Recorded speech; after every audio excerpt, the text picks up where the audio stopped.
Hello and welcome to this lecture on a lesson about political advertising for your class in PRAD 335. My name is Jason Martin.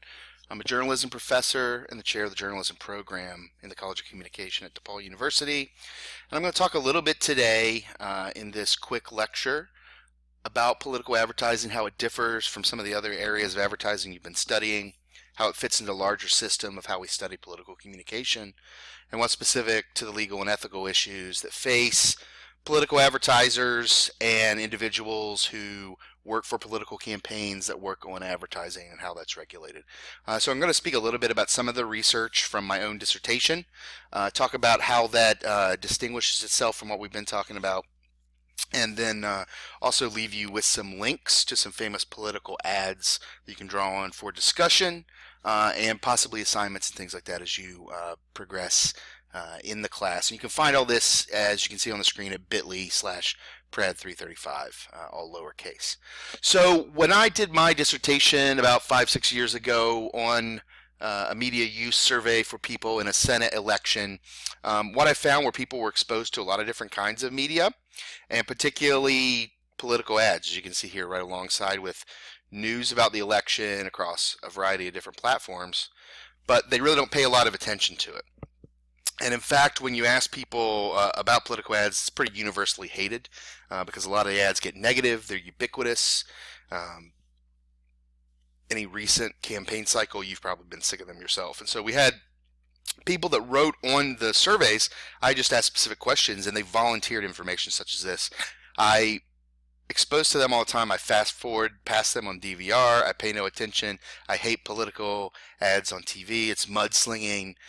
Negative feedback from those who paid attention. I'm sick and tired of them. The candidates don't discuss any important issues. So this really becomes a factor that professional advertisers, creatives, people in the industry need to face when they are supporting a political candidate, because this is a wholly different kind of product. It's not a good or service that's easily explained. It's very complicated. It's very conceptual. And so it introduces other ethical considerations into thinking about political advertising. And then we also have to operate within a legal framework. The key case in this area you've probably read about being Citizens United, which creates certain structures and strictures on political advertising, such as at the end of those TV ads you've seen they have to say, "I'm John McCain and I approve this message," etc., or whatever candidate you choose to submit there. So that has to go on now, all of their political advertising material, unless it's so small like a pencil or a button or something like that, that would be impractical. But it also introduces other ethics, because that's the minimum legal requirement for identifying who's behind it. But Citizens United created a case in which interest groups that are involved but tangential have these vague sounding names like Citizens for Political Action or Citizens for Freedom. And it really takes a lot of work if you're a citizen, a reporter, a PR person, an advertising communicator, to understand where that came from. So that's one of the major ethical issues to keep in mind.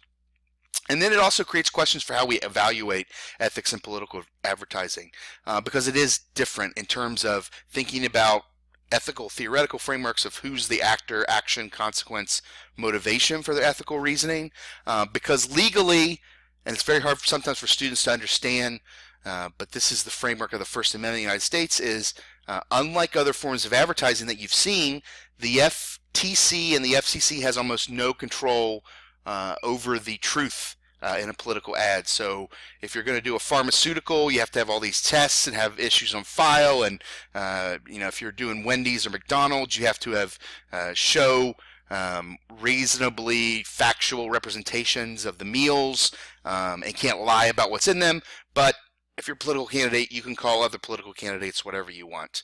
The other thing with the ubiquity of political ads that really comes up to kind of summarize my message here in this short lecture is that they're easy to parody because we all are familiar with the structure of them, for better or worse. And so I go through links here. I'm not going to show these, but generic ads, some pretty funny ones, some famous ones over the years that really caused changes in how people thought about elections and candidates. For instance, the John Kerry George Bush election 2004 with the Swift boat, which created problems because it was blatant lying and misrepresentation, hurt John Kerry. He couldn't fight back against it. It raised really serious ethical considerations. Other attack ads I've listed here, and some in historical perspective. So again, I'm going to share with you the link to this, probably post this talk on YouTube as well, and would encourage you to study up more about it in relation to the readings you're assigned in class. And let me show you dynamically in real time here. If you have any questions, if you're particularly interested in working in political campaigns and in advertising, I'm always available if you'd like to shoot me an email and talk about it. So thanks for taking the time to listen. Hope you've learned some about political advertising's legal and ethical frameworks and how it differs from other types of products, and good luck in the rest of the class. Thanks.